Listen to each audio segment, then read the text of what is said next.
Well, welcome to the Two Windows Project discussion panel on science and faith and vaccines. We are so glad that you are joining us. If you're here in person, great, but we're also very excited about our online audience.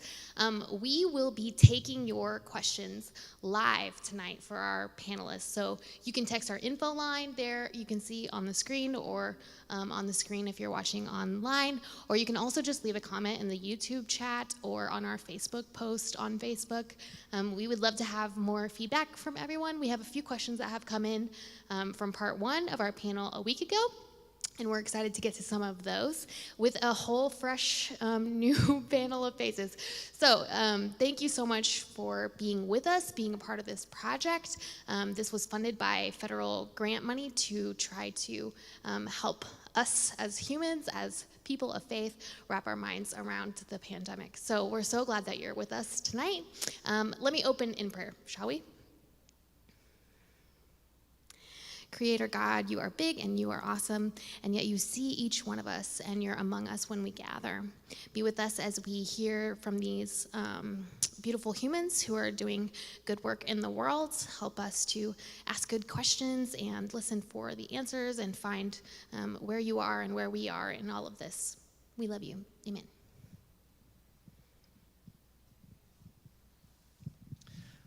Good evening. My name is Aaron Bolerjack, and I'm one of the pastors here at OKC First. I'll be moderating the discussion, and by that, I mostly mean trying to ask good questions and then totally stay out of the way.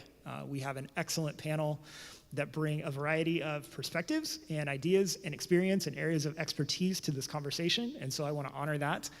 I am grateful to all of you for appearing. You are friends and colleagues of ours and folks that we know are doing good work in the world, in Oklahoma in particular, and in kind of this corner of Northwest Oklahoma City even more specifically. And so we are really grateful for the ways that you participate in what's going on in our community, even and especially during the pandemic, at a time when that's very difficult to do in many ways. So I want to start from the beginning.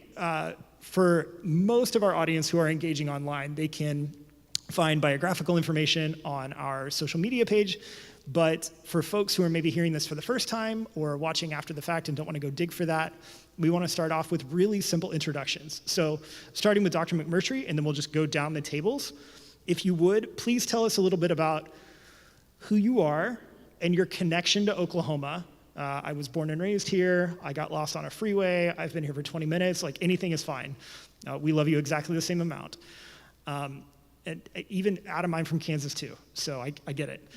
But also, not just your connection to Oklahoma, but what is your area of expertise in this conversation? That might be personal, it might be professional, it might be some of both, but would like to hear a little bit about who you are, how you're connected to Oklahoma and this community, but then what your area of expertise is in this conversation. All right. I'm Dr. Curtis McMurtry. I came to Oklahoma to go to undergrad at Southern Nazarene University down the way. Yeah, a little school. And I was a biochem major at SNU, and I decided kind of early that med school was not for me, and that I wanted to kind of go to the dark side and do a little bit of research, and that's what I did. And so during undergrad, I did a few internships in research, and then my wife asked me to apply for grad school, and I didn't have the best grades, so I was like, yeah, I'll give it a try. I might not get in, but I got in. You never know unless you try. Yeah, it's true. So, but I got into OU, and I did my graduate school studies at the University of Oklahoma, Health Science Center. My graduate studies were studying West Nile virus and the immune response to West Nile virus. And I graduated in 2010 with my PhD from the Department of Microbiology and Immunology. And I have a pretty strong background in viruses, growing viruses, actually even like other pathogens like tuberculosis. And we study the immune response, the natural immune response to those pathogen infections in hopes of designing a vaccine that would work. And so In undergrad, we studied West Nile virus. We developed a vaccine. It worked in mice, and then West Nile virus went away, and they didn't try it in humans. But after that, I studied, actually went into transplantation for a little while, and then I came back into kind of vaccine design. And so currently I work for a company called Pure MHC, and we design vaccines against all sorts of things. Primarily we're designing vaccines for cancer, and that sounds weird. It's like, yeah, you study viruses, why are you doing cancer? Well, it turns out that the way that your immune system recognizes a virus is the same way that your immune system recognizes tumors. And so we're developing cancer vaccines right now. Early in the pandemic, we decided that we would contribute to the vaccine efforts. So we got in the virus, we ordered it from the CDC, it arrived at the Biosafety Level 3 lab at OU. We grew way too much of it, and we studied the virus and learned a lot about the immunology of the virus. And during that time, I was very kind of deep into the literature, so I was reading all about the vaccines, and I was getting data in and looking through it. So I have a lot of experience designing vaccines, and I know the current vaccine and stuff. So yeah, that's me. Excellent. Thank you very much. Yeah. Fun story about Dr. McMurtry. When we were first putting these discussion panels together, the details for the panelists on panel 1, part 1 of the conversation came out, and I immediately got a semi-angry Facebook message from a mutual friend of ours, Troy, and he said, "I can't believe you don't have a virologist or immunologist on this first panel." And I said, well, we have more than one scientist, and we have a plan for that, but do you have somebody in mind? Already knowing who was going to be on panel 2. And our mutual friend said, well, you really should have Curtis McMurtry because he's working on the virus right now. And so I said, okay, I think we can make that happen. And lo and behold, already had the plan in place. So well, thanks for the invite. We're very glad to have you. Professor, Principal, Pastor Lee, you wear a lot of hats. I haven't decided what to call you yet, but we'll go with Prof. Rowland for now. Tell us a little bit about who you are and what you do. Good evening. I'm Lee Rowland. I am attached to Oklahoma by way of being born and raised here and living here now for 62 years. And so it is both a pleasure and a challenge when I look at where we are in a lot of ways. I run a nonprofit. I'm an executive director for a nonprofit known as Hope United, OKC, and we purpose to put a village of church, business, and nonprofits around at-risk schools. And so I am recently retired principal of a turnaround school, and so education, I'm an adjunct professor at Southern Nazarene University, and I am a pastor now without a church as we closed during COVID. So I bring lots of experiences and lots of hats, also a community activist, to this conversation. So I look forward to just sharing my heart and my thoughts about how it's impacted my community and what I think the next steps that we need to take. So glad to be here. Excellent. Thank you so much. One of the early conversations about asking you to be a part of these panels was not should we ask Mr. Rowland to come, but which of the hats should we ask him to wear? And we just decided, you know what? They're your hats. Wear whatever you want. We're just glad to have you. We'll take whatever you bring. Thank you. Adam, please tell us a little bit about yourself and the work that you do and how that community is engaging with the pandemic. Thank you. Yes. Good evening, everyone. Happy to be here. My name is Adam Soltani. I am the Executive Director of CARE Oklahoma. That's the Council on American Islamic Relations Oklahoma chapter. I've been doing that for about a decade. We're a local nonprofit grassroots organization that focuses on many issues, including civil rights advocacy, helping people who find themselves victims of hate crimes or discrimination. We do government affairs outreach and education, educating both the Muslim community about what it takes to be involved in the democratic process while simultaneously educating our legislators on who are Muslims, which is a pretty easy thing to do in Oklahoma, right? Legislators love to learn about new stuff. No challenges in that whatsoever. No, not at all. Community outreach is a big part of that as well, our mission at CARE Oklahoma. And to that end, I have also for 10 years been a part of the interfaith community. Actually, prior to joining CARE Oklahoma as executive director, I somehow accidentally ended up on the Interfaith Alliance Foundation of Oklahoma board, which, Aaron, I know you've been a part of for some time. Yep, we'll take anybody, man. That's kind of our whole thing. Yeah, but you know, that really kick-started my interfaith journey and helping me realize the importance of dialogue across faiths and across cultures, but more than just dialogue and trying to understand one another, but to really embrace each other as brothers and sisters in humanity, which is a very important part of not just my professional life, but also my personal life. I'm also an adjunct instructor at Oklahoma State University. Don't be mad at me if you're a Sooners fan. I only work there because they pay me, right? And I cheer for, Go Pokes, baby. My students ask me, I don't follow college football, and my students said, who do you cheer for? You know, the Sooners because I have a master's from OU in human relations, or the Cowboys. I said, well, right now it's the Cowboys because they pay me every month to do Sure, it. But right. Otherwise, I could care less, right? That's the spirit. I very frequently root that no one is injured. Like, let's just all get through this together without traumatic brain injuries. Right. Yeah. And what is my connection to Oklahoma? I ended here by accident. I got, it wasn't a plan. I was in high school. Actually, I was in middle school when we left Kansas, as you mentioned. My father completed his PhD from Kansas State University in the Little Apple, Manhattan, Kansas. And he got his first job in Huntsville, Alabama.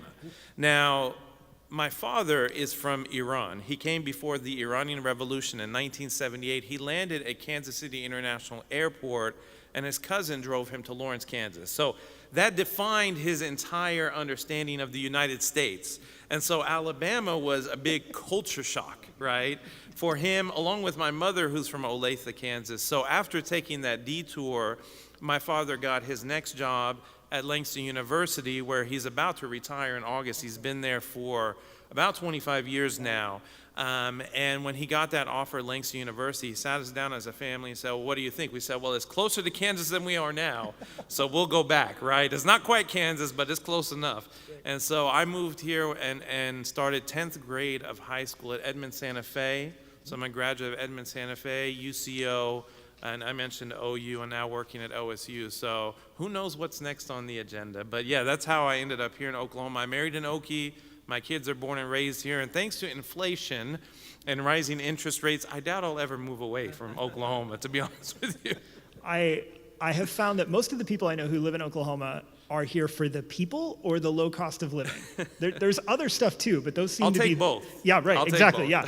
You get two for the price of very little. Yeah, no, that's real. Adam, one of the things I appreciate about you, and one of the reasons that we invited you to participate in this conversation, is that you are a part not just of CARE, but also of the interfaith community. And you do work across the state, but your offices are literally right down the street. Right. And we know who you are, not just from the things that we've cooperated on kind of at the state level and at the Capitol and those kinds of things, but also you're literally in the neighborhood. And so when things get sideways on the local level, we know that you will be there and that we will have partners in responding to whatever the crisis is. And we appreciate that too. We're honored to be alongside you. Absolutely. Dr. Jones, how did you get here? What do you do? How does that connect to the pandemic? Yeah, well, good evening. Glad to be here. My name is Dr. Paul Jones. I am professor of psychology and counseling at Southern Nazarene University. I'm the director of their graduate programs in counseling. And I'm also a licensed clinical psychologist, which means that I also wear a number of hats. I'm a professor, a trainer, a researcher, and also provide mental health services to the community as well. Oklahoma, I came here as a college student. I came and I actually attended Southern Nazarene University, met my wife, who is a lifelong Oklahoman. And so married into that family. We left when I went to graduate school, but we moved back in 2006, and so have been here for the last, 16 years now. So you knew what you were getting into and what you were signing up for. That's It was not a exactly right. surprise. Yeah, No, that's great. That's it. Yeah, I love that. Connection to this discussion, I don't know that I would consider myself an expert on the pandemic, but what I guess I would consider myself impacted by is the way that mental health has significantly risen and been impacted by these last few years now in terms of the impact. And so what it means to work with patients who are impacted by this, and what it means to train mental health professionals to be aware of the impact of this, and the, I guess the outgrowth of this that probably will never entirely go away in terms of what we're now dealing with. So, yeah, I'm glad to be part of this discussion. Excellent, thank you. And one of the things that we anticipate that you will help us with in this conversation is, on the one hand, the impact on mental health of the pandemic, and that's really important. And then also the role that mental health and that psychology play in the ways that people respond to the pandemic. Not just the ways in which they're impacted, but also the psychology of why, people will fear death and then maybe that leads them away from vaccines, or people will fear death and it will lead them to vaccines. You know better than I where we'll go with that. But I'm really grateful for your participation, and looking forward into digging into some of those things a little bit more. Absolutely. Speaking of which, and Dr. McMurtry, we'll start again with you and just continue down the tables. Please tell us a little bit about some of the biggest challenges posed to your community by the pandemic. And please tell us kind of how you're defining community. That could be professional with colleagues, that could be family unit, that could be my neighborhood, that could be, for different folks, we're gonna use that term community a little bit differently. But if you will, just kind of tell us, here's the community I want to speak to, and then here's how we have been challenged by the realities of the pandemic. Yeah, I think I could probably divide it up into two different communities. Would say the scientists and the scientists in general, and kind of their messaging, and then the local community around me. So the first is a scientist. So I mean, the biggest challenge was to make the vaccine, actually, but and be able to get the resources. But fortunately, there was during the pandemic there was a lot of resources for people to draw on, and we rapidly developed a vaccine. I say we. I mean, I didn't contribute to the final vaccine, but scientists in general. I think one of their biggest challenges actually is being able to speak with the public in a manner that isn't condescending or that isn't too jargony. I think I'm definitely guilty of this, but I think scientists in general tend to kind of stick to kind of their knowledge base, and they're not necessarily all that welcoming, especially when it's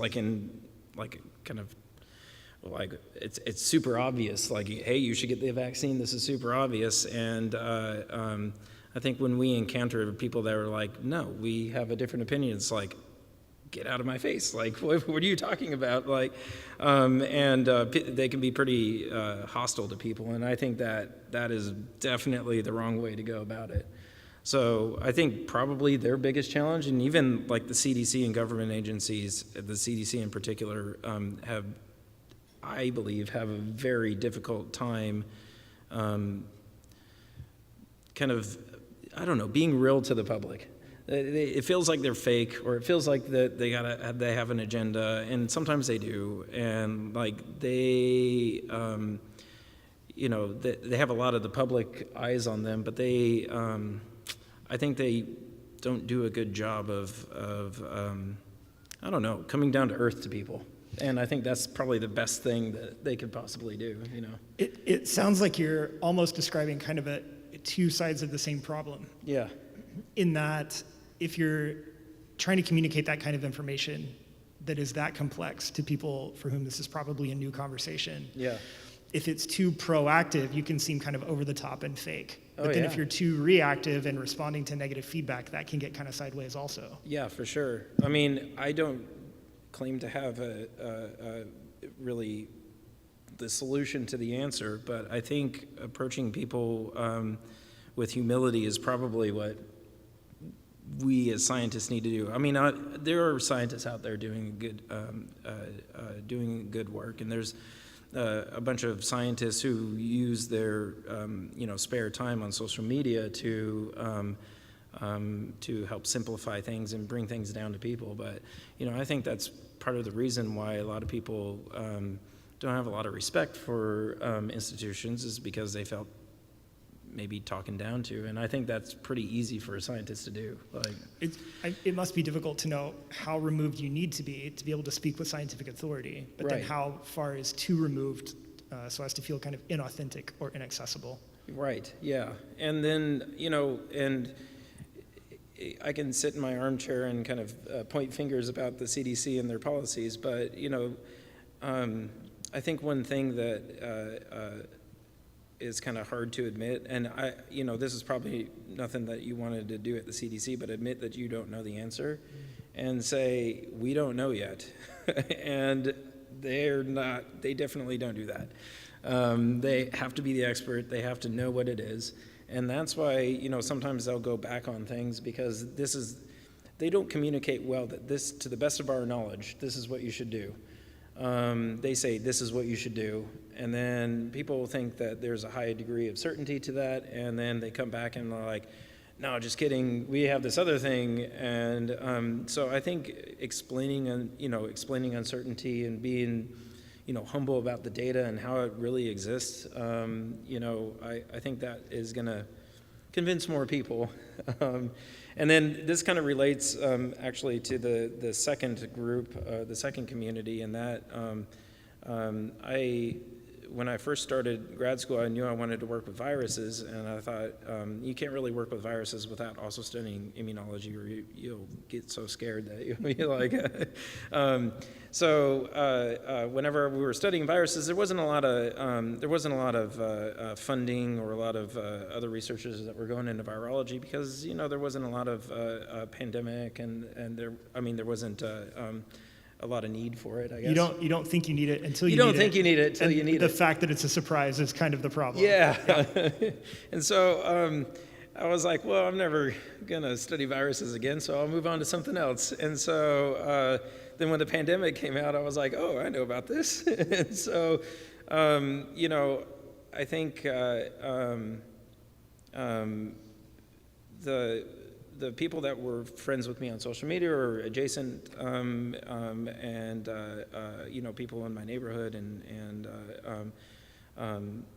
people that didn't know a lot about vaccines had questions, and it was like it's a scary time, and being kind of I don't know, a source of that information was pretty intimidating. I mean, I found myself kind of looking up articles and reading about stuff just to be prepared to answer somebody's questions. But I think that, the way it affects people that don't know is it's super scary, and there's a large amount of data, and there's a large amount of conflicting opinions, and even in scientists there's conflicting articles. This is the way science is, and to the uninitiated it's like super intimidating, and I think that's one thing that many people were struggling with, is like, who do I trust? Like, what's the answer? And I'm like, they're both right. And that's like, really? Like, that can't be. And it's like, well, they're right in this way and right in this way. So, but I think that was like the main thing that I noticed, is that, people were just scared and really wanting solid information. During the pandemic. So that's helpful, and we'll circle back around to that with the next question. What then are the effective ways to communicate some of that information? Yeah. And we've had some questions into the moderation line already about that, so we'll circle back around. Thank you. Right. Prof. Rowland, what about you? How are you kind of defining your community for the purposes of this question? But then what are some of the challenges that have been posed to that community by and during the pandemic? Panel discussions are always difficult for me because I want to be extra sensitive to time and whatnot, but so I'll do my best to answer very, very quickly. I represent 3 communities, especially the faith community, the education community, and the black community. And the faith community, the challenge posed by the pandemic was whether or not to continue worshiping, going to church, being in community. And then how the faith community divided right down the middle on how to respond to government suggestions, CDC, and all of that. And that just made me sick to my stomach to see how the church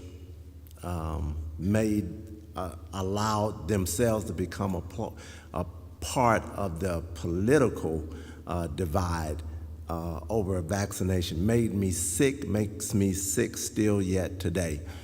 The education community, it wrecked us, it tore us up from the floor up. Educators just tired, quitting, scared to go to work,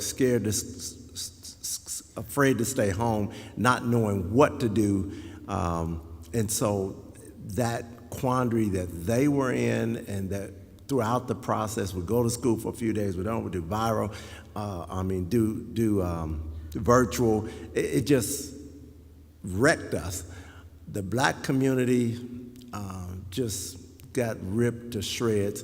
When I first heard that about this pandemic thing, and that it was going to result in schools being closed, the audience can't see me, but underneath this jacket, I'm the Rock. I'm Dwayne Johnson. I'm just the dude, and I was a wreck. I was almost to the point of tears, because what I knew was my community, especially the black community, low-income community, was going to suffer exponentially. For some kids, the virus, the pandemic, not going to school was just going to be a snow day. They were going to learn at home anyway. It was going to be a hiccup.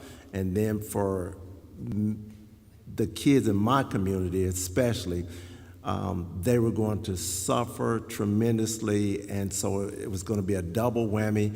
I've written a book called The Fantastic Voyage, a story of school turnaround by overcoming poverty and addressing race.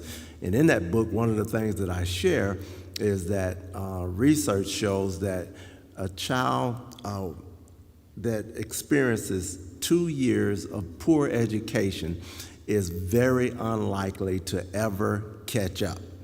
And when that child doesn't catch up, all of these other horrible things tend to happen to that child. So who is the most likely candidate to suffer poor education in America?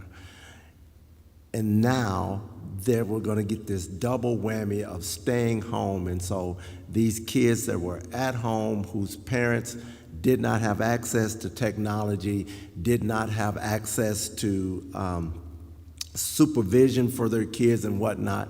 So to me, it's a nightmare on M Street for my community in every way: faith community, education community, and then the black community.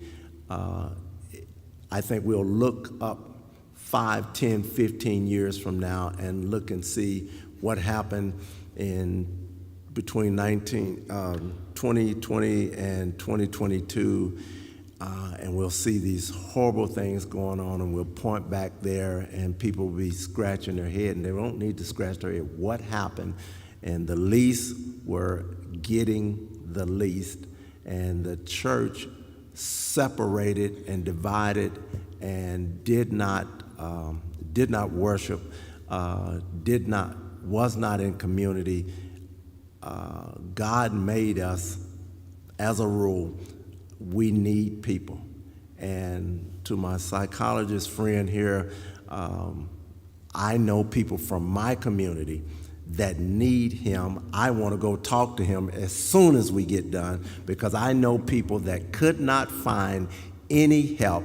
And you want to bring in this issue of African American again. Many of them would like to find someone of their own ethnic group to confide in and share their struggles with. And the numbers I heard are just horrific, like 2% or something like that, that they can access in this country. So it wreaked havoc on my communities.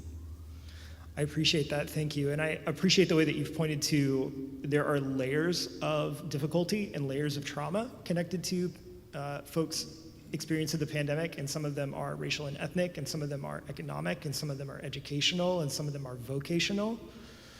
But I also appreciate the way that you've pointed us toward the unique role that faith communities could have and sometimes did play in addressing the pandemic, but also the unique role that many faith communities played in worsening some of the splintering communal effects of the pandemic.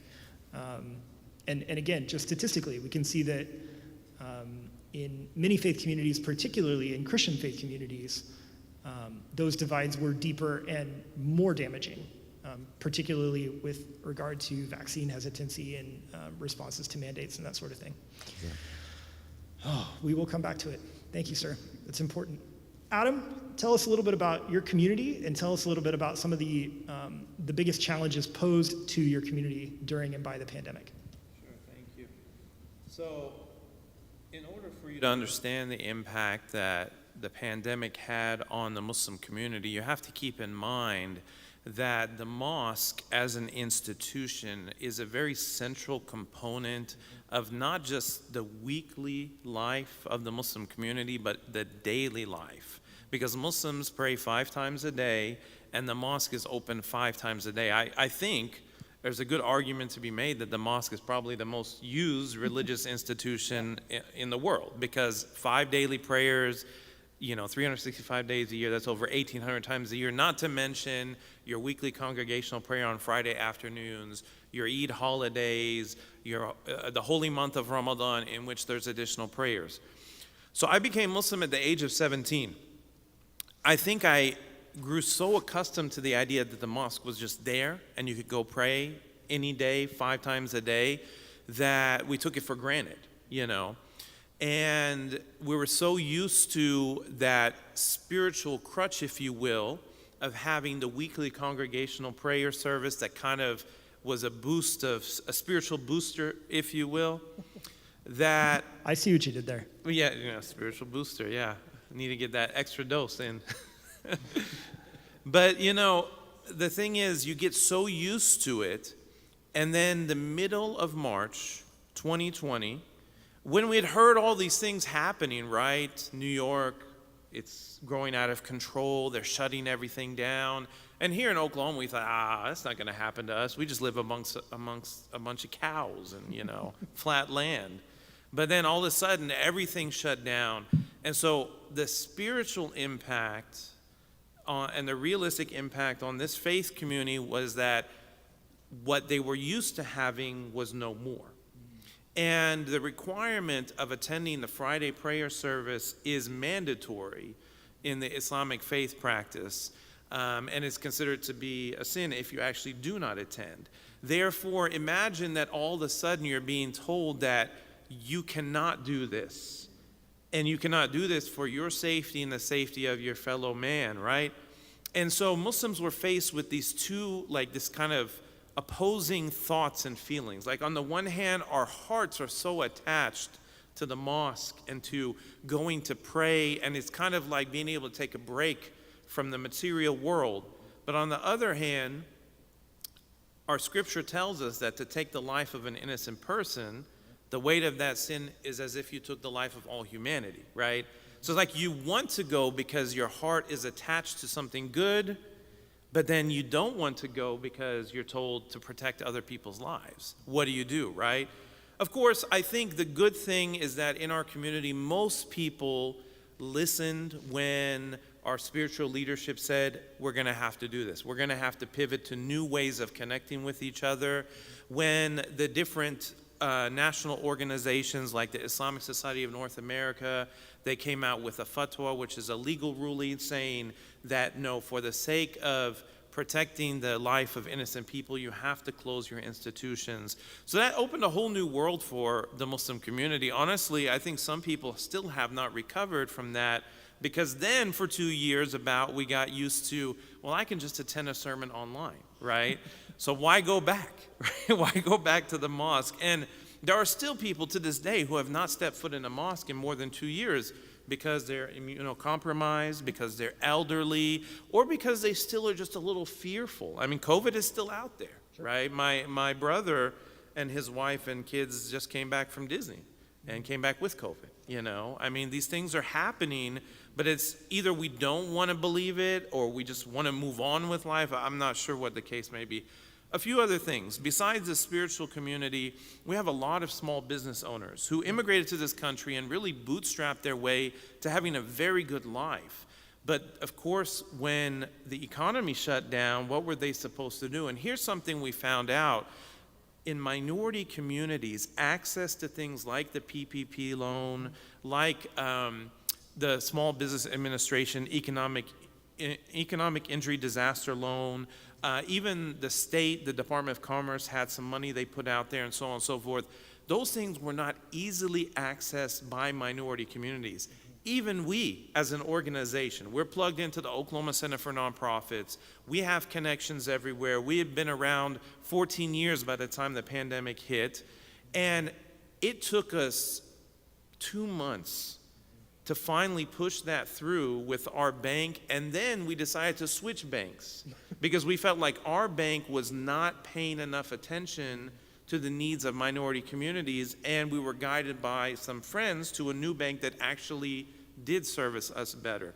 But the point I'm trying to say is I know countless minority business owners that face these challenges, and many of them suffer to the point that their business is closed, right? I remember I called the finance officer at our Islamic school. We have a K through 12 Islamic school. They have 400 students. They survive off of tuition dollars, and about 20% of what they don't make from tuition dollars comes from fundraising. Well, when you're in a pandemic, you're losing tuition dollars, you're losing fundraising opportunities. They didn't even know about the PPP loan. Their accountants failed to tell them about it. They're not plugged into the network because they're so busy taking care of 400 students, right? And so when I called them and told them about it, they were able to apply, they were able to get it, and honestly, that's probably the only reason they survived. So you got to keep in mind that we hear about all these benefits coming out to help people, but not everyone had equal access to those. There was a few other things I was going to mention here. Last thing I will say, for the sake of time, is that we have a large immigrant community. About 50 to 60% of the Muslim community here in America is immigrants or children of immigrants. My grandmother passed away last year. It was late August of 2021. My father had not been back to Iran since 2019. And of course, he was going once a year to visit family because all my family's there because of the political situation. They can't travel here. The only choice is to go there and visit. So he had hoped, we knew my grandmother, his mother, my grandmother's health was really bad, and he had hoped that things would improve and he would be able to go see her. But it happened suddenly. He got the call, and his sister, my aunt, said, you better say the last words you can to her because I don't think there'll be any more time. And that happened to be her last few moments. And I remember going into my parents' home and having just to see the devastation on my father's face. And I don't think it was just because he lost his mother, because we all felt that. She was a very central component in all of our lives. But it was the reality that he could not go. Like, he had to keep that distance from his family and from being there to have closure. He just went, thankfully, about a month ago. And my mom told me that he stood for hours outside of our home crying and kept repeating, I'm sorry I wasn't here for you. I'm sorry I wasn't here for you. So I leave that, and this happened to countless people within the Muslim community. So COVID not only impacted us in our spiritual centers, economically in our businesses, but for immigrant communities, it had a real impact because they could not be there when their loved ones needed them most and when they needed to be there most for their loved ones. Thank you. I appreciate the way that you've drawn our attention to a couple of different things. One is that our physical presence in a faith community is, during a pandemic, a support structure that is needed perhaps more than ever, but then also during a pandemic is something that is perhaps more dangerous than ever.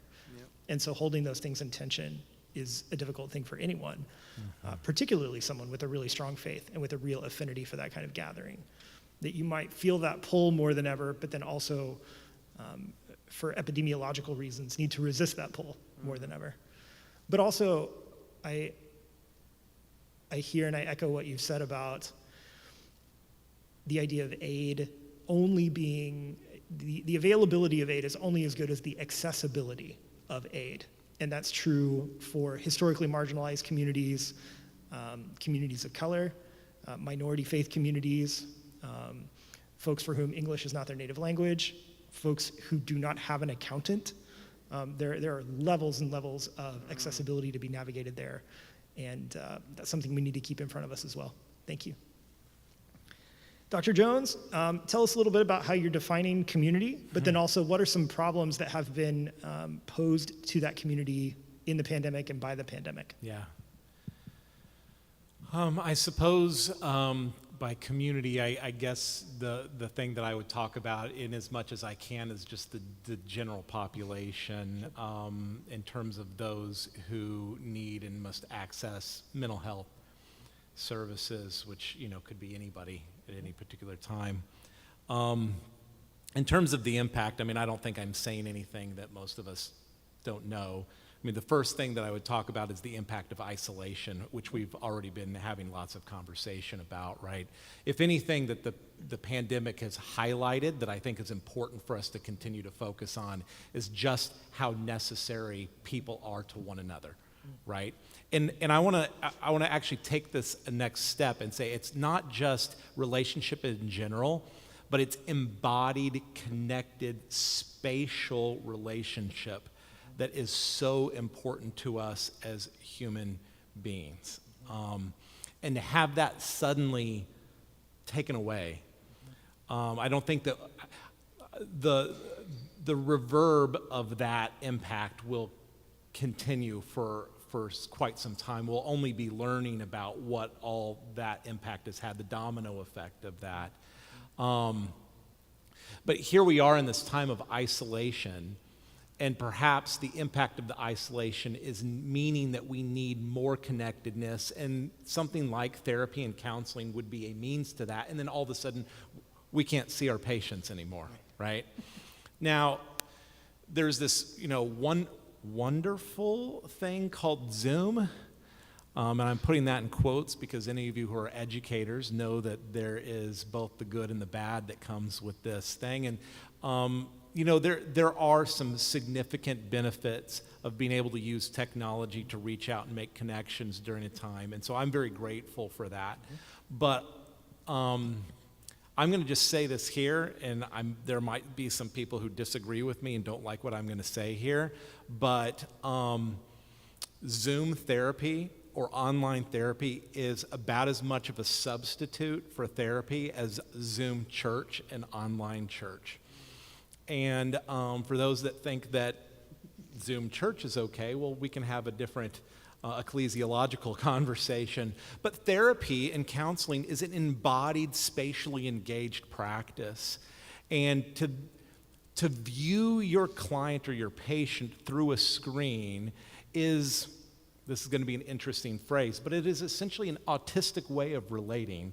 And we end up practicing ourselves into these sort of limited, embodied natures. And it sometimes creates more problems than it helps.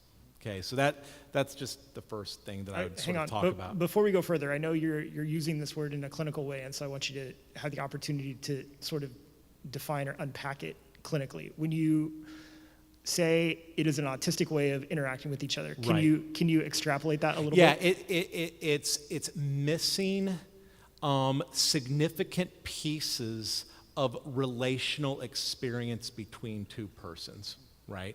So when you think about, for instance, in a clinical setting, when you are working with somebody who might be diagnosed on the autistic spectrum, what you're often doing is helping direct them to things that they miss about the communication and interaction and relational style with another person. For instance, the fact that they're not focusing on nonverbals, or they're taking certain words literally, or they're missing facial expressions, and that's the stuff we miss behind a screen as well. And so we all end up relating in those ways and then get practiced into relating in those ways, which I'm not sure is always helpful. So we're not using that in any way as a pejorative term. We're saying to speak to the particularity of missing aspects of relationality. Correct. Autism is a good parallel. Yes. We can talk about so much. I mean, I remember when I was first working with patients through the pandemic, and it was like, hey, I heard of a person, or, a cousin's cousin has COVID. And then all of a sudden it's a cousin who has COVID. And then it's a parent or a sister. And then, a cousin's cousin died. And then it's a cousin who died. It got closer and closer, and then all of a sudden it was on us. And so the anxiety that sort of increased in that process, and of course, the ways that this impacted jobs, the way that it impacted education, all of a sudden people who needed to work couldn't work, but maybe they did need to work, but now they've got kids at home that they're having to do online schooling with, and they're having to make decisions between doing online schooling or going and doing a job if they can do a job. And then there's the trickle-down economic effect of all of that. And then social media. Okay, right. Social media is, for those of us who are educators, we're aware of this thing at the end of the semester, which is like student evaluations, right, of the semester.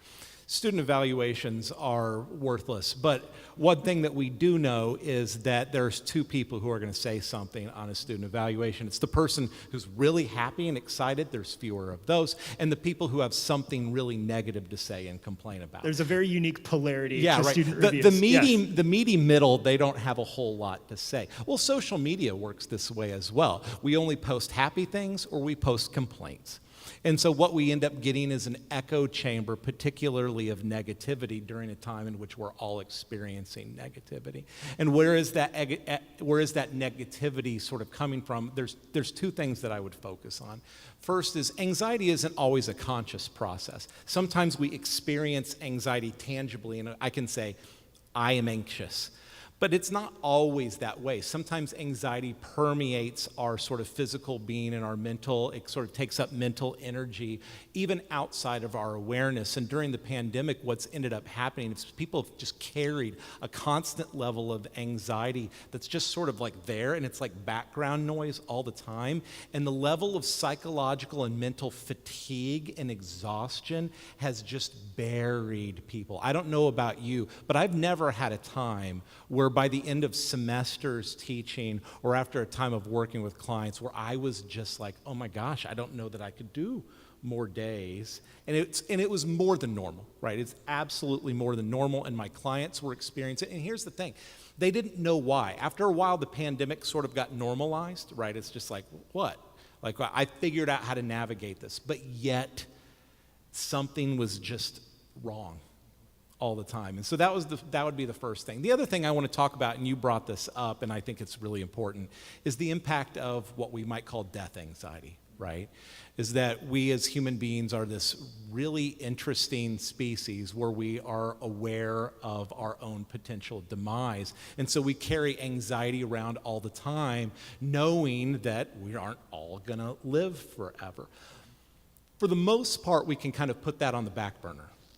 But in a pandemic, it's a lot harder to forget that. When death and sickness and our mortality, we're just sort of always constantly confronted with. And then, by the way, we're also on social media, and we're being confronted with it in these really extreme sort of forms.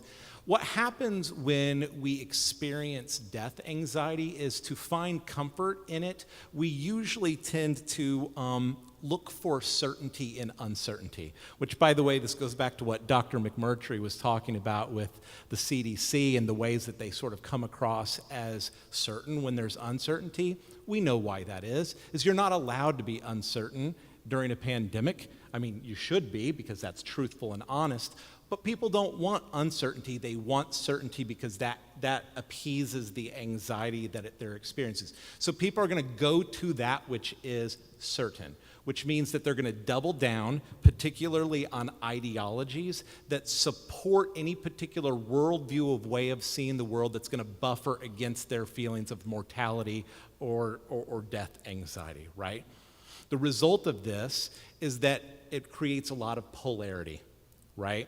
And people become a lot more rigid and a lot more inflexible in their thought. And by the way, this, if we're thinking about in terms of sort of like political polarity, this happens on both sides, right? People became way rigid on both directions. And the thing that I saw impacting my clients more than anything was the ways in which they ended up feeling alienated from friends, not because of pandemic isolation, but because of ideological isolation. All of a sudden, they couldn't talk to their parents because their parents are watching Fox News or MSNBC, and they're coming down with ideas, and they didn't want to talk to them anymore. And people feeling just a complete disconnected. It started tearing churches apart, religious groups apart. We see it on a social level, we see it on a political level, and it has a trickle-down effect on individuals and magnifies that isolation that people feel. All of a sudden, we become disappointed with people that we usually wouldn't because they're doubling down on ideological ways of being that we hadn't seen them do before the pandemic, and that has really impacted people. And I appreciate the way that you've pointed us to that problem is a problem with being human in a pandemic. It's not a problem that is unique to a particular political party or to a particular faith tradition. Yeah. It's a problem for libertarians and Democrats and independents and Republicans and everybody. And it's a problem in churches and mosques and temples and gurdwaras and synagogues and you name it. That this has to do with our shared humanity. And that's kind of the good news and the challenging news. Right. Thank you. Okay, Dr. McMurtry, we're going to kind of turn a corner, and I've got a particular way of asking this question to you based on some feedback that we've gotten that's been texted in. So would like to hear from you about how your community has and can respond positively to the pandemic, or where that, what it looks like to respond effectively. And then our question from the online conversation has to do with, particularly, as we've touched on a couple of times, how can you respond effectively and also say things like, to the best of our knowledge? Or how can we speak constructively without claiming sort of a perfect understanding of all of the underlying factors? What does it look like to respond effectively, but also with the kind of humility that you've described?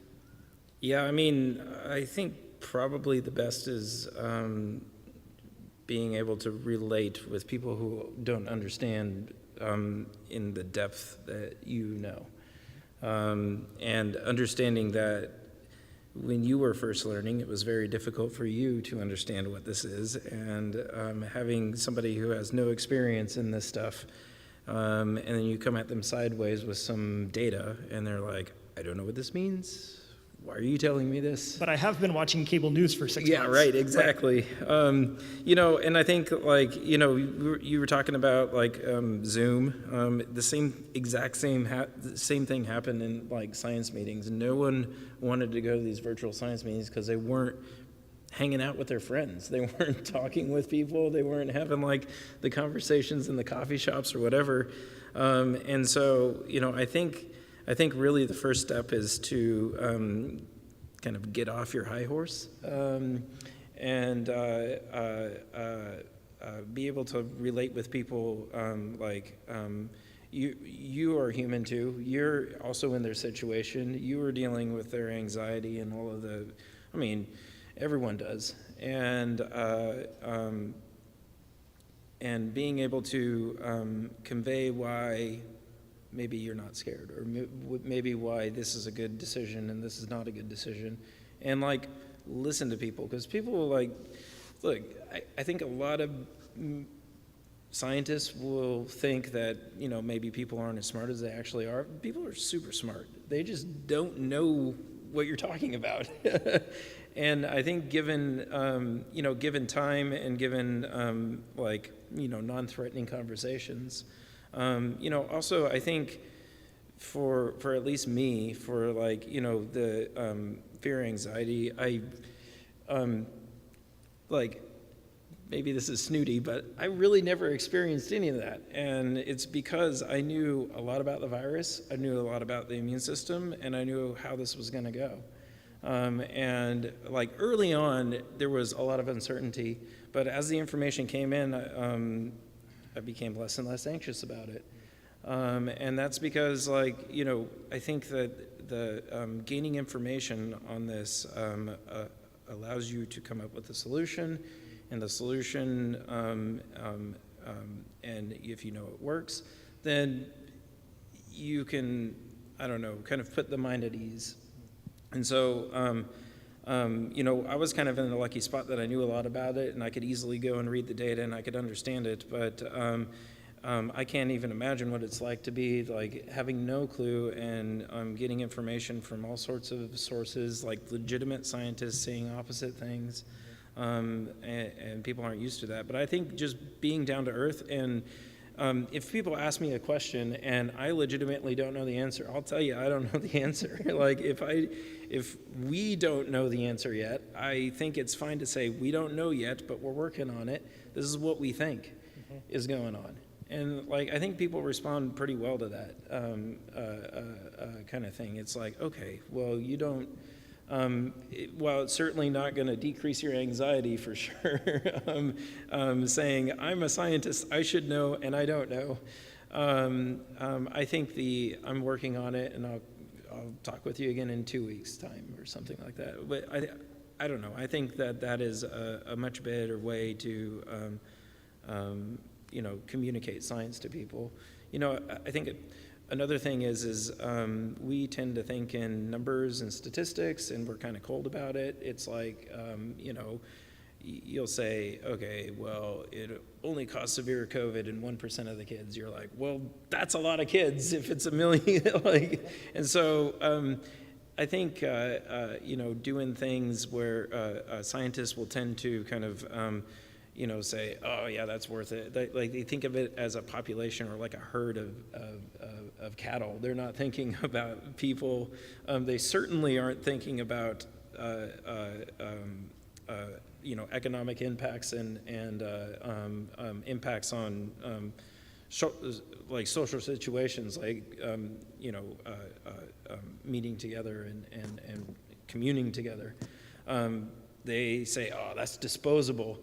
And lives are what really matter. And I think that's just kind of pretty narrow-minded. And unfortunately, I think a lot of us convey that, I really appreciate the way that you're pointing us back toward the importance of humanizing the people around us and the people in our community. Yeah. Both as folks who have experienced the impacts of the pandemic, but then as folks who are trying to articulate a coherent response to the pandemic. I think people just forget. I don't think they're like cruel people. They just forget. They need to fix the problem.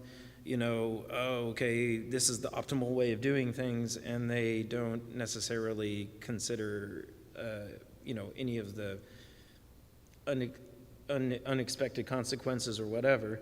And I think it's always good to step back, and that I think that's what's good about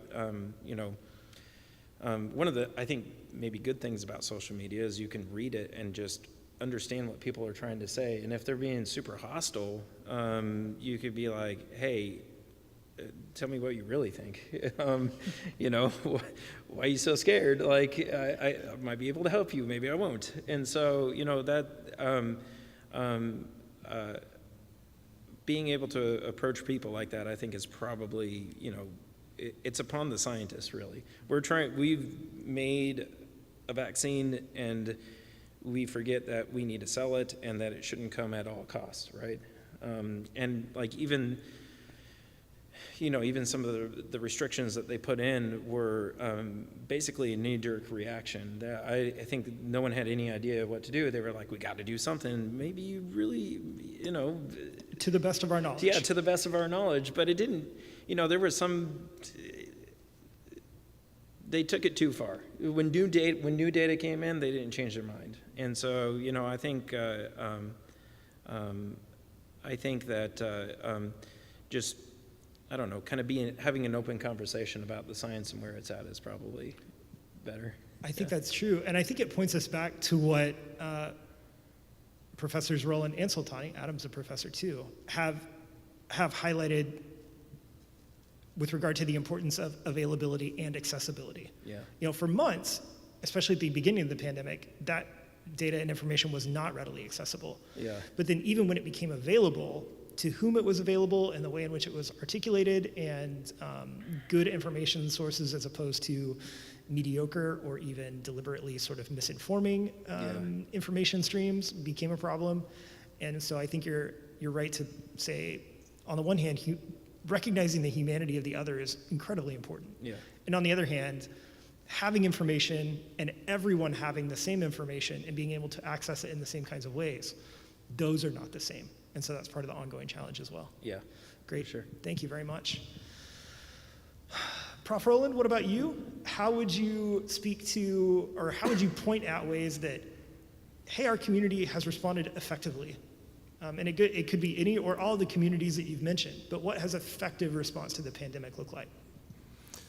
I would say just educating yourselves, depending on listening to, responding to the resources that have been the most reliable in the past. And so not turning to some rogue source that says go and out in the pasture and get this from some, I mean, why would you turn to that when that's not who you've been seeing for your other medical needs and whatnot? So I would say to educate yourself, trust in the authorities that you've been trusting in, number one. Number two, take just good safety measures. Now, the church world that I'm from, when the preacher preaches, people say amen, they say hallelujah, they stand up and things like that. So anybody listening to me, I don't want them to go quiet on me and not say amen, but when people say it, cover yourself, I mean, to me, that's just good practice. We're not sure how this is spreading, so let's put some kind of protection on. But in addition to that, there's a bunch of people, and I'm just going to be frank and candid. There's a bunch of people that are just flat out nasty on a regular basis. They don't wash their hands, and I'm not a germaphobe, but I wash my hands when my mama made me. She asked you, did you wash your hands? And if you didn't, she checked your hands. And I think some people were raised quite differently than me. And I know they have, because I've been to ball games and venues where men were in a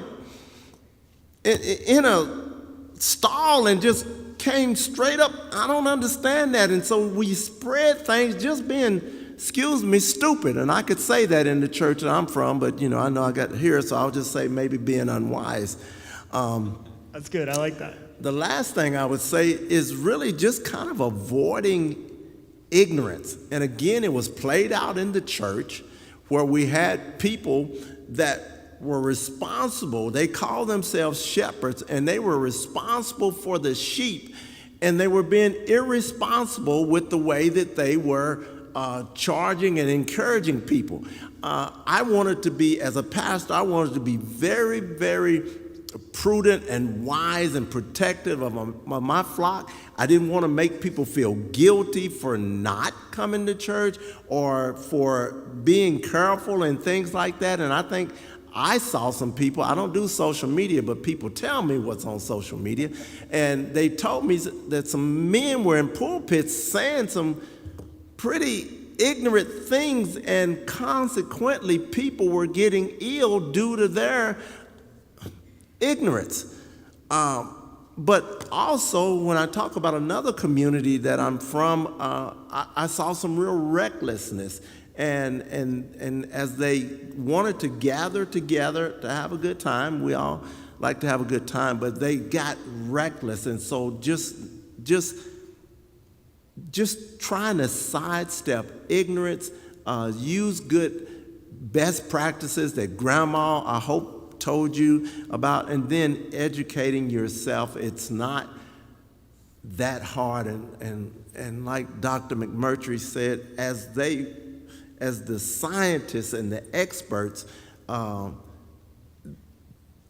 gained more understanding and knowledge, I became less fearful. Initially, I remember I was in Houston when this pandemic first started. It was with my son doing some business down in Houston, he was, and so I was just along with him. People were afraid to look at each other.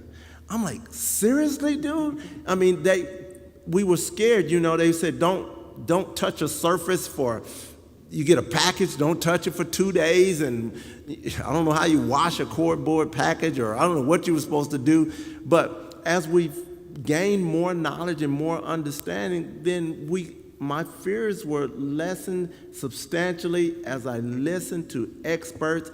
I've got some things I'm very knowledgeable in education, in the Bible in some ways, but I trusted on people that they do this for a living, and I listened to the majority. And again, somebody running rogue, I think we need to be careful listening to somebody that's out here on an island. Yeah, they could be right. How many times do you see somebody they're the only one with that body of knowledge? Could it occur? Yes, but not that often. I really appreciate how you've pointed us toward the role of institutions that we already trust and the weight that faith leaders and educators sort of carry to care for the folks who are their responsibility, for the folks who are in their care. But I also really appreciate the way that you've pointed us toward, and that care needs to err on the side of the vulnerable, that we need to be extra careful rather than not careful enough. And as we learn more, we can adjust and adapt the ways that we respond. But we're going to start with be as careful as possible, and then follow leadership as more science becomes available and as that information becomes more accessible. Aaron, I just might add, as a principal, my teachers would give snacks to kids because there would be long stretches from lunch till they got home, or from the beginning of school till lunch, depending on how you could distribute lunches to 650 plus kids. And as they gave snacks, I was, germs and flu, and all of these things have always been an issue, and I always encourage them to use good care. Don't place that snack down on a hard surface. Give them a napkin, use gloves, pour it out, and unfortunately, again, sometimes we just don't use common sense, and it's not nearly as common as it needs to be, that we've got to be careful, and particularly with the vulnerable and with our children. That's excellent. Thank you very much. Adam, Prof. Soltani, Mr. Executive Director, talk to us a little bit about some ways that your community has and can continue to respond effectively to the pandemic. Well, in our community, we actually have per capita, we have more physicians than a lot of other communities do. And so one of the things that we saw and that we encouraged our people in the medical field to do was to volunteer their time. And so we were actually able to host quite a number of vaccine clinics at our Islamic centers, educational forums and things like that. In fact, Mayor Holt came out to one of the clinics we held and was just there to show his support. So that was really nice. We actually, just as an organization, got an opportunity to apply for a grant through the State Department of Health. And that's an example of how not just our organization, but other organizations that work with more vulnerable communities. And when you work with minority communities, you work with immigrant communities, you're working with vulnerable communities. We just assisted Catholic Charities. They called us in last August, and we were at the United Way with, I don't know, 50 to 100 other people, and they're like, oh, we need your help in bringing in these Afghans. And we're like, sure. And we didn't realize what that entailed, right? After about a dozen arrivals, we're like, can we rethink this? That's a lot of work to bring in 1,000 people to a place where they have nothing. But the point is, we applied for this grant, which was a federal funded grant to provide funding to organizations that could help, bridge the gap in communities that had large disparities when it came to health care and COVID-19 education and prevention. And so taking advantage of opportunities like that to assist your community are very important, especially when you're highly skilled.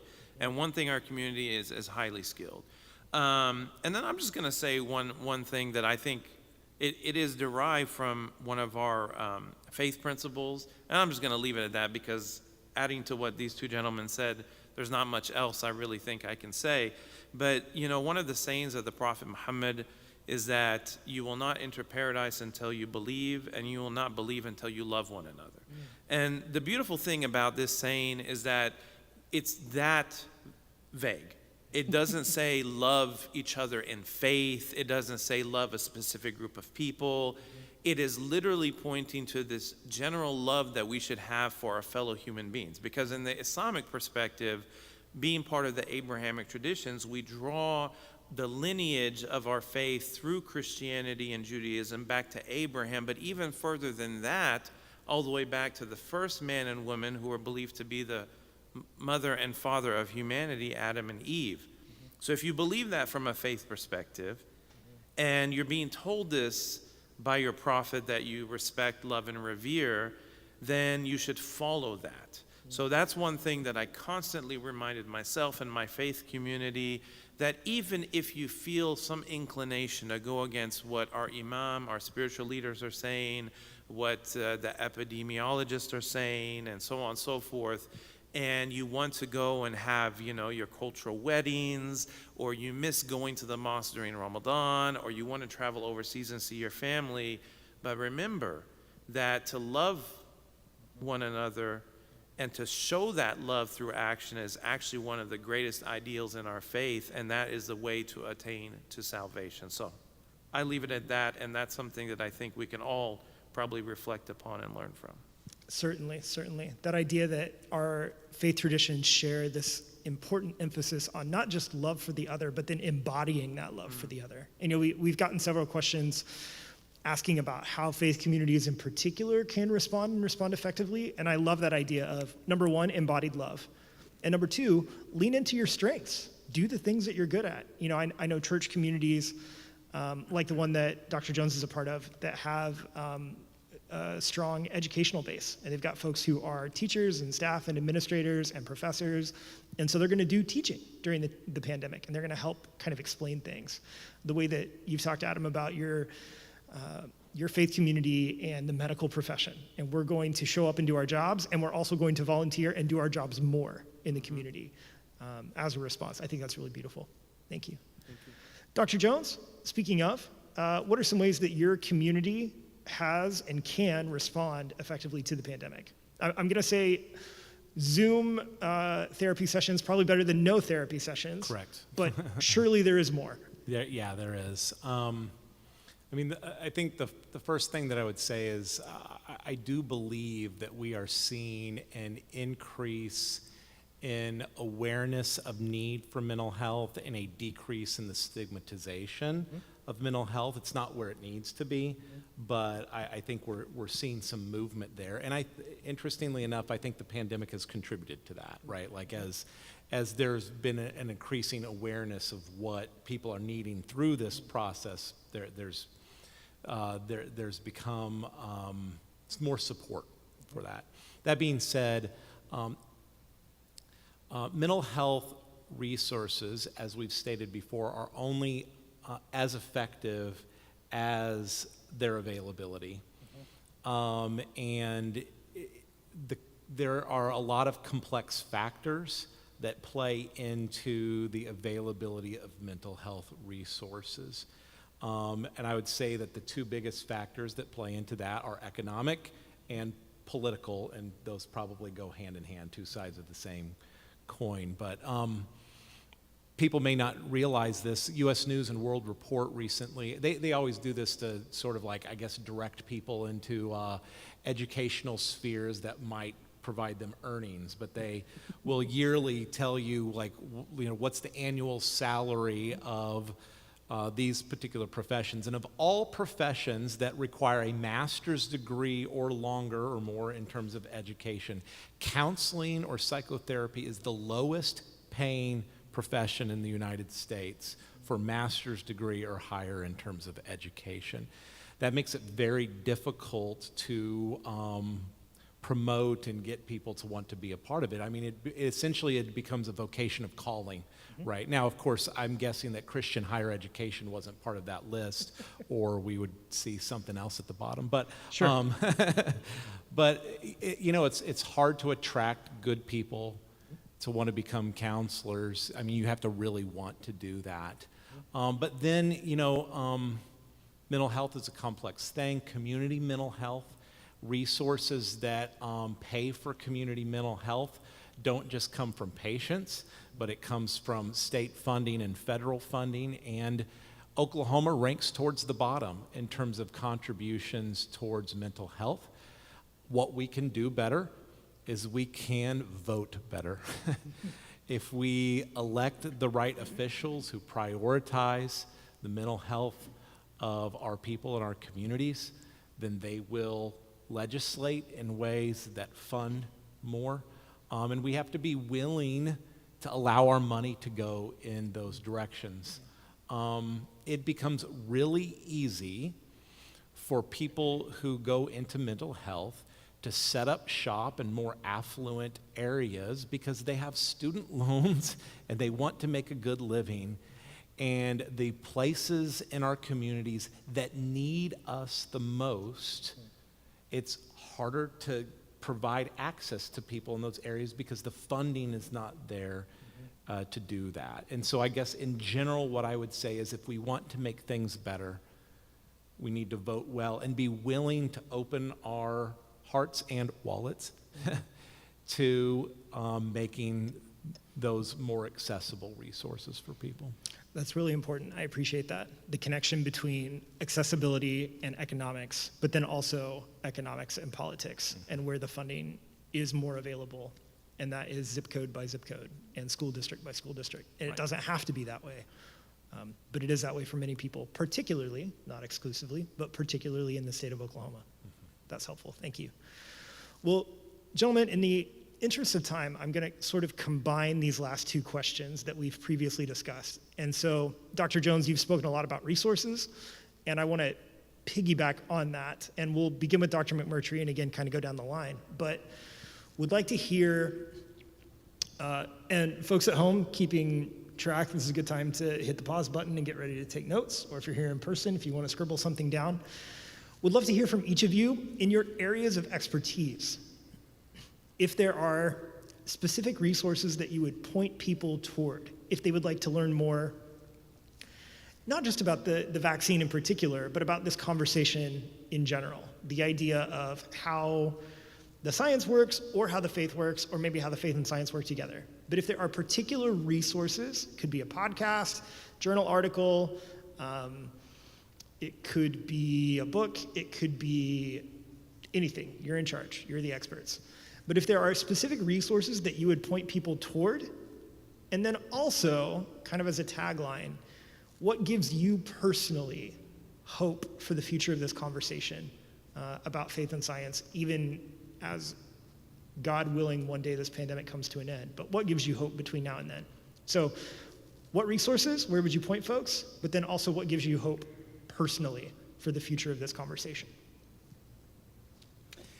Yeah, so this might sound a little bit cheesy, but YouTube would be a really good start, actually, for science education. There are plenty of good science educators out there that break down videos, so anyone can break down really complicated subjects where most people can understand. So what would be some specific channels you would point people toward? SciShow is a good one. They do.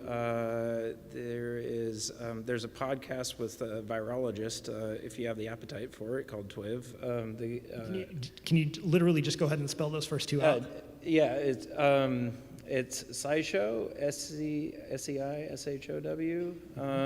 and they have a bunch of crash courses as well. I think it's the same people. And then there is it's called This Week in Virology, or TWIV. It's definitely more on the science edge, but it gets you up-to-date science information, and they do a pretty good job of breaking it down. And so, I'd say, but they're not the only ones. It's just the ones I'm thinking of, but there are plenty of really good resources available online. Then, I think there are some good videos aren't your thing. There's some good people on social media that are giving really good advice. There's this group of ladies. One of them's in Dallas, but it's Your Local Epidemiologist is what she's called on Facebook. And she does a really good job of summarizing the science and breaking it down in a way that most people can understand. And she answers questions if you ask, which is very nice of her.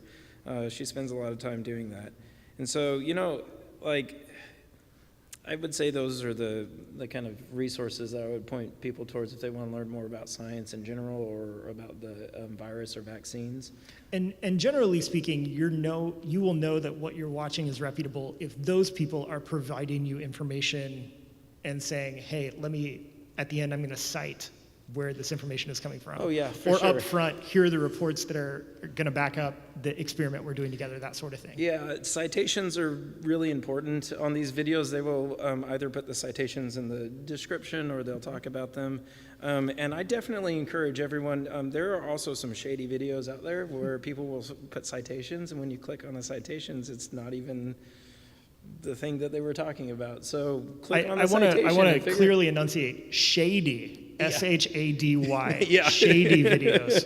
There are other kinds of videos on YouTube too, but yeah, there's plenty of those. Yeah. Man. But yeah, click on it and look. And really, I think if you don't understand, there's a lot of people there's educators, even teachers in high school and middle school. They know a lot about science, and a scientist is more than happy to answer your question. And so, if you know a scientist or you know somebody who knows a scientist or a teacher, I think those are really good resources to, to help kind of put your mind at ease. What gives me hope about the future, and I'll be brief, is essentially this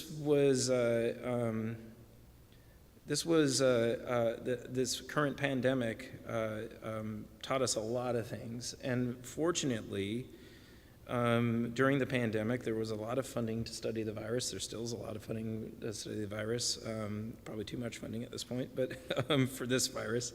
But we learned a lot, how effective masks are. We really had no clue, but now, in a future pandemic, it's going to be unnecessary to shut things down because masks are so effective. We know why they're effective now, and we know a lot about it. Kind of another thing that gives me hope is we have come to the point now in vaccine design where we're getting pretty good at it. It hasn't always been that way. And these two, the vaccines, the Moderna and the Pfizer, the messenger RNA vaccines that a lot of people are getting are more groundbreaking than people give them credit. These are definitely scientific breakthroughs. And, for future viruses and it doesn't even have to be a virus, for future pandemics, we are very well equipped in our knowledge on how to handle this stuff. I think the struggle is going to be how to get everyone to be on board with it. But I think that the vaccines would be rapidly developed, and we have a much better understanding on how respiratory diseases are transmitted and how we can prevent them without shutting economies down and without preventing people from meeting in person. That's excellent. That's really helpful. The ways that not just the science of this particular pandemic has been helpful, but then also the ways that we can apply some of those lessons to future issues as well. Oh yeah, we're clever monkeys, man. We keep track of it. We keep records. So. And now we can digitize those records. There you go. That's the difference that 100 years between pandemics will do for you, I guess. Yeah, exactly. Excellent. Thank you very much. Mr. Rowland, what about you? Real quickly, I think, as I mentioned earlier, going with who you know rather than trying to listen to somebody that you have not, has not given you answers and protection and direction in the past. And so the Oklahoma City County Health Department, my community, has a lot of trust in them, and that's why I'd say go for answers. They are just replete with information, just bountiful information on all things health related. Our community suffers from lots of issues, obesity, other health diseases and whatnot. And so that's where I would say is a good place to turn. Another where my hope is just singularly in Christ. I hold very little confidence in man as I see man. I trust my science people, but beyond that, to see how we can have such low regard for one another in many capacities in this country just burdens me tremendously. So my hope is in Christ. That's good. Thank you, sir. I appreciate that. And the way that you continue to orient us back toward care for the other, and the ways that communities and community institutions who have demonstrated themselves faithful in the past are the folks on whom we can continue to lean in the future. That's helpful. Prof. Sultani, what about you? What are resources you would point us to? And then also, what gives you hope in the midst of this continued sort of difficult conversation? Sure. I don't know. I'll give a few resources, but I can tell you what aren't good resources. And that is, through this pandemic, I don't know why. Well, not just, I think the pandemic, exasperated this issue. But I'm not sure why we've become a country of people, not just social media, but that rely so heavily on politicians and mass media to communicate things to us that we believe are factual, So that's something to keep in mind. I'm not saying politicians are liars. Some may be, I'm not saying that. We can have that panel a different night. Yeah, that's for it's another an interesting night. conversation. Right. It's just not where we're going right now. I'm not saying the media is lying to you, but they're not academics, they're not doctors, they're not scientists, they're not necessarily even the YouTube channels that are citing things, So we have to be careful about what we consume, because I think that causes a lot of unnecessary stress. And when we get that wrong information, it breaks up families and faith communities. But that being said, I will say this. I always encourage people, when you want to learn about something, go to the proper sources. So the same thing applies to the Muslim community. I don't know who thought it was a good idea to watch Sean Hannity on Fox News and say, yep, that's how I learned about Islam.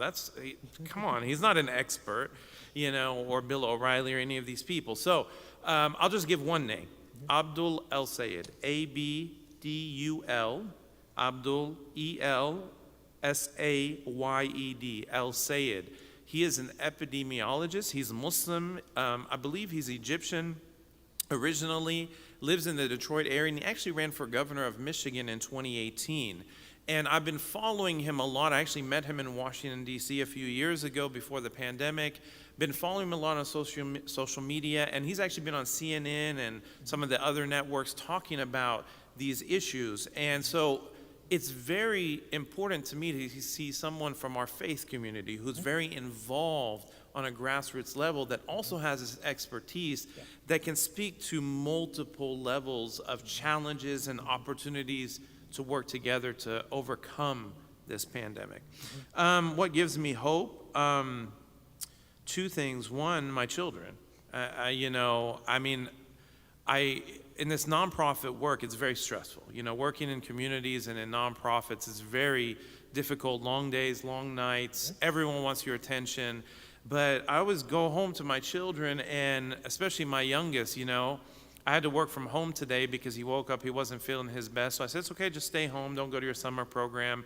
And halfway through the day, as I'm juggling about a dozen things, Daddy, let's go play Ninja Turtles. Okay, that 30-minute break is all it took for me to refocus and remind myself that life is not as serious as we sometimes take it. So that's one thing. And the second thing is, still looking at younger generations, but I do teach at Oklahoma State University. It's an interesting school because it's a lot of people who are from within Oklahoma. You don't have a lot of out-of-state students.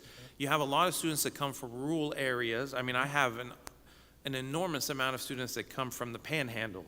I have one student that came from Keys, Oklahoma, population 324 people. That's in the Panhandle. I had to look it up, right?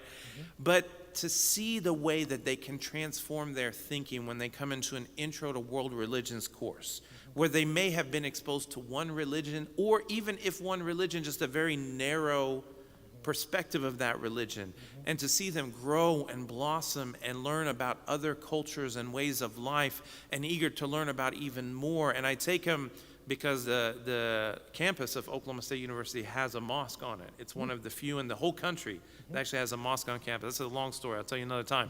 But I take them there as a field trip for that reason, that it's an educational opportunity. And I force them, that's one nice thing about being a professor, you can force people to do things, right? So I force them to write a paper to reflect on their experience. And they all dread writing a paper, but then they just pour their hearts out. And they talk about how it's such a life-changing experience, and not because it's trying to convince them of some different faith or something like that. It actually causes them to have a stronger faith in what they already believe in. And that gives me hope because of their openness and their willingness to understand, to learn new things, and to not, as they always say, don't judge a book by its cover, where they're willing to not judge the books by their cover. So that's my hope. That's good. I appreciate that. And it again returns us to this theme of humanizing the other and folks who are from different parts of the state or from a different side of kind of the urban-rural divide or from different faith traditions, that if and when we recognize the humanity of the other, we are more likely to then care for the other. And that's true inside and outside of a pandemic. But again, that idea of embodying love for our neighbor, really important. Thank you. Dr. Jones, what are some resources that you would point us toward that have been helpful for you or your students or your patients as you've navigated the pandemic? And then also, what gives you hope for the future of the conversation that is not quite over and we're definitely still having it? Yeah. Short random list of things that Paul likes. Excellent. So the Chicago Cubs. these are things that I think have helped me make sense of challenging things. So a book, Jonathan Haidt, if any of you have heard of him, is a social psychologist. He's now at New York University. Haidt is spelled H-A-I-D-T. Wonderful social psychologist and researcher, but many of his books are great, but the one that I particularly have found helpful in thinking about things that we've talked about here is The Righteous Mind, Why Good People Are Divided by Politics and Religion. It helps give us some real social psychological categories to understand why people tend to divide up in the ways that they tend to do. Some other researchers, right? Scientists know stuff and good stuff. There's a theory out there that I've kind of borrowed from and even talked about here. It's called terror management theory, which is a theory that looks at how death anxiety impacts us as human beings and then what we end up doing with that. And so the three main researchers, Jeff Greenberg, Tom Pazinski, and particularly my favorite, Sheldon Solomon, are three great researchers who look at this particular theory and help us make sense of things. So that's on the more academic side.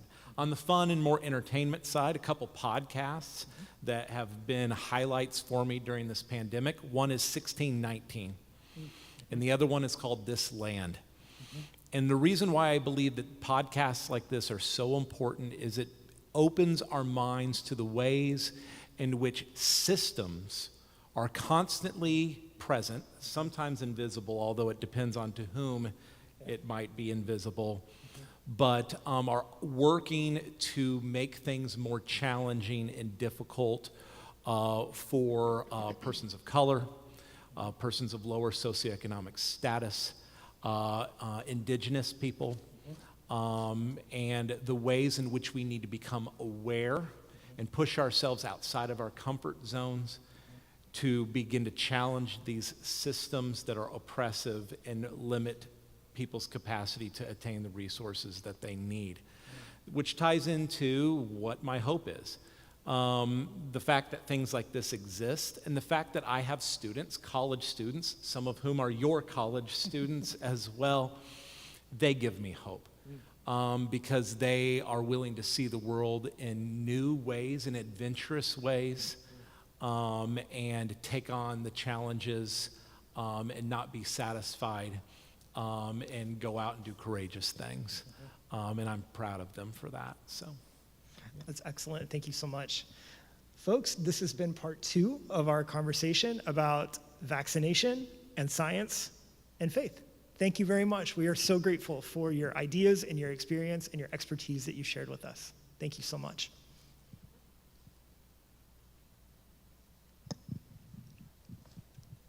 Let's give them a hand, shall we? We are so grateful that you have joined us, online this evening. And we wanted you to know on our Facebook page, we have links to all of these beautiful humans that we've had on both of these panels. So if you're trying to follow up with any of them, I'm sure they would be happy to kind of chime in if you have a question or two outstanding. I know there's a lot of questions that we didn't get to tonight, but we just want to thank you. Thank you for the opportunity to have this conversation. Thank you for being here, being with us online, chiming in. It means a lot, and as we continue to have more of these conversations, we'll keep you posted. So be sure and follow us on Facebook and YouTube, where we are the Two Windows Project. Thanks.